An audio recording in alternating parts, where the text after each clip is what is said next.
नमस्कार दोस्तों, आज बात करेंगे एक इम्पॉर्टेंट डेवलपमेंट पर। और वो डेवलपमेंट ये है कि भिखारी पाकिस्तान बेचेगा अपनी राष्ट्रीय एयरलाइंस और कतार में लगी हुई है पाकिस्तानी सेना भी। तो आइए इस पूरे घटनाक्रम को विस्तार से समझते हैं और जानने की कोशिश करते हैं कि आखिर ये पाकिस्तान अपनी एयरलाइंस क्यों बेच रहा है और इसके पीछे क्या कारण है और सेना क्यों इसे खरीदना चाहती है। सभी जानकारी इस वीडियो में प्राप्त करते हैं। तो देखिए, अभी हाल में ही एक न्यूज़ निकल कर आई थी जो काफ़ी चर्चित हुई कि पाकिस्तान अपनी राष्ट्रीय एयरलाइंस जो है PIA, पाकिस्तान इंटरनेशनल एयरलाइंस, उसे बेचने वाला है। और ये बेचने के लिए उसकी मजबूरी है कि जो IMF से उसे $7 अरब का कर्ज लेना है, उस कर्ज को देने के लिए IMF ने ये एक प्रमुख शर्त रखी है कि आप अपना घाटा कम कीजिए, आपके जो सब्सिडी है उसे कम कीजिए, टैक्स बढ़ाइए, बिजली और गैस के दाम बढ़ाइए। ये सब शर्तें रखी हैं और उसमें सबसे प्रमुख शर्त रखी है कि जो आपके घाटा देने वाले PSU हैं, पब्लिक सेक्टर अंडरटेकिंग है, उनमें डिसइन्वेस्टमेंट करिए, यानी उनको बेचिए।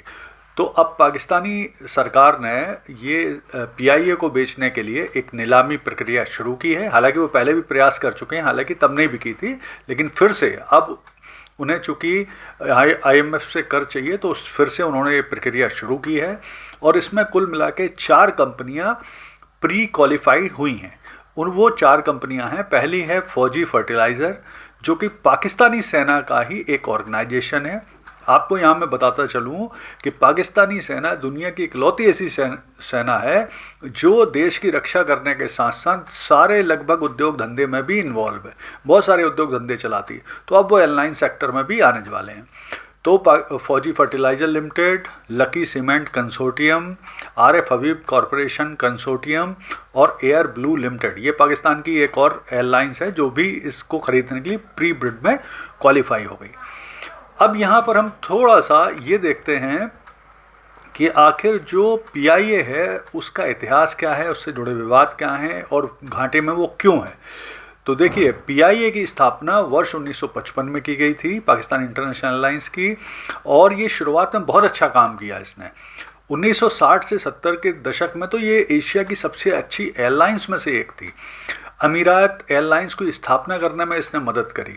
तो शुरू में इसका ठीक ठाक चलने लगा, लेकिन इसके बाद क्या हुआ कि इस एयरलाइंस में राजनीतिक दखलंदाजी शुरू हो गई। फिर भाई भतीजावाद हो गया, भ्रष्टाचार हो गया, कुप्रबंधन हो गया, पुराने प्लेन का इनने इस्तेमाल करना शुरू किया, बहुत सारे विवाद इसके साथ जुड़े। तो इन सब के चलते वर्ष 2000 से ये लगातार घाटे में चल रही। और इससे जुड़े अगर हम विवादों की बात करें तो इससे जुड़ा जो सबसे प्रमुख विवाद है वो है फेक पायलट लाइसेंस विवाद। क्या है कि इस एयरलाइंस में, PIA एयरलाइंस में, जब एक बार जांच की गई तो पता चला कि लगभग 30% पायलट ऐसे विमान, मतलब पायलट ऐसे हैं जिनके लाइसेंस फर्जी हैं। और इस बात की जानकारी मिलते ही जो यूरोपियन यूनियन है, UAE है, इन्होंने इस एयरलाइंस पर बैन लगा दिया। तो जो इनकी बड़ी कमाई के क्षेत्र थे वो बंद हो गए। फिर दूसरे विवाद इनके साथ जुड़े कि इनके पुराने वो हैं, मतलब एयरक्राफ्ट हैं, बहुत पुराने एयरक्राफ्ट हैं। फिर इनकी जो एयर होस्टेस हैं उनसे जुड़े हुए कई विवाद आए। कई बार वो पैसे ले जाती हुई पकड़ी गई, ड्रग्स ले जाती हुई पकड़ी गई, दूसरे देश में उतरकर गायब हो गई, इस तरह से भी रही घटनाएं इनके साथ हो गई। तो ये सब जो चीज़ें हुई हैं जिनने पाकिस्तान एयरलाइंस को घाटे में पहुंचा दिया। अब ये क्या नीलामी में ये बिक भी पाएगा, इसको भी थोड़ा सा समझ लेते हैं। देखिए, जो PIA की वित्तीय स्थिति है बहुत ही ख़राब है, घाटे की बैलेंस शीट है।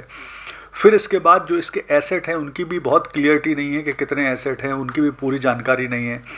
सालाना इनकी जो कमाई है वो भी स्पष्ट ही नहीं है अभी तक, क्योंकि सरकारी लगातार इनको सब्सिडी दे रही है। विदेशी निवेशक इसको खरीदने में इंटरेस्ट ले नहीं रहे हैं। तो अब संभावना ये है, वैसे संभावना सरकार काफ़ी कॉन्फिडेंट है कि ये बिक जाएगी और इसके लिए 23 दिसंबर को एक बिड प्रक्रिया भी शुरू होगी।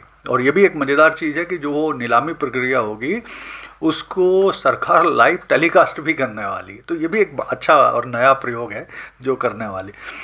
तो अब हम देखते हैं कि अगर सरकार को ये लोन मिल जाएगा तो निश्चित तौर पर मतलब पाकिस्तान को $7 अरब का लोन मिल सकेगा। इससे उनकी थोड़ी वित्तीय स्थिति ठीक ठाक होगी, मुद्रा भंडार मजबूत हो सकता है, घाटा कम होगा।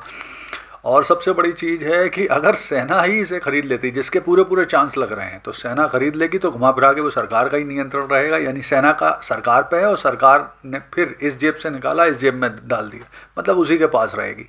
लेकिन सरकार जो सेना जिसका पाकिस्तान में लगभग हर उद्योग चला रही है, अब एविएशन सेक्टर में भी आ जाएगी। तो मतलब कुल मिला के नियंत्रण में सरकार के, इनडायरेक्टली सेना सरकार के ही नियंत्रण में ये एयरलाइंस रहने वाली है। ये संभावना काफ़ी जताई जा रही है, यानी वो घाटा और जो परेशानियां हैं कैसे दूर होंगी कोई नहीं जानता। तो कुल मिला के अगर हम बात करें तो पाकिस्तान सरकार को डेस्परेटली IMF का लोन चाहिए, जिसके लिए वो 51 से 100% PIA की नीलामी करने जा रही है। और इसके बाद इसी तरह सरकार का चूँकि घाटा ज़्यादा दिन मतलब इससे काम चलेगा नहीं, तो आगे आने वाले टाइम में हो सकता है Pakistan railway, Pakistan steel limited वगैरह को भी बेचने की प्रक्रिया उन्हें आरंभ करना पड़े। तो कुल मिला के जो पाकिस्तान एक वैश्यस साइकिल में फंसा हुआ है कि लगातार उसे लोन लेने के लिए, लोन को चुकाने के लिए कर्ज लेना पड़ रहा है, उससे उबरने की फ़िलहाल स्थिति तो उनकी दिखाई दे नहीं रही है। और जिस तरह की पाकिस्तान में राजनीतिक अस्थिरता है, जब तक वो सही नहीं होगी, जिसके चांस भी नहीं लग रहे हैं, तब तक उनकी वित्तीय स्थिति भी ठीक होने की संभावना लग नहीं रही। तो कुल मिला के पाकिस्तान की जो ये खराब आर्थिक अर्थव्यवस्था है, ये और ख़राब ही होने वाली है, इसके पूरे पूरे चांस हैं। धन्यवाद।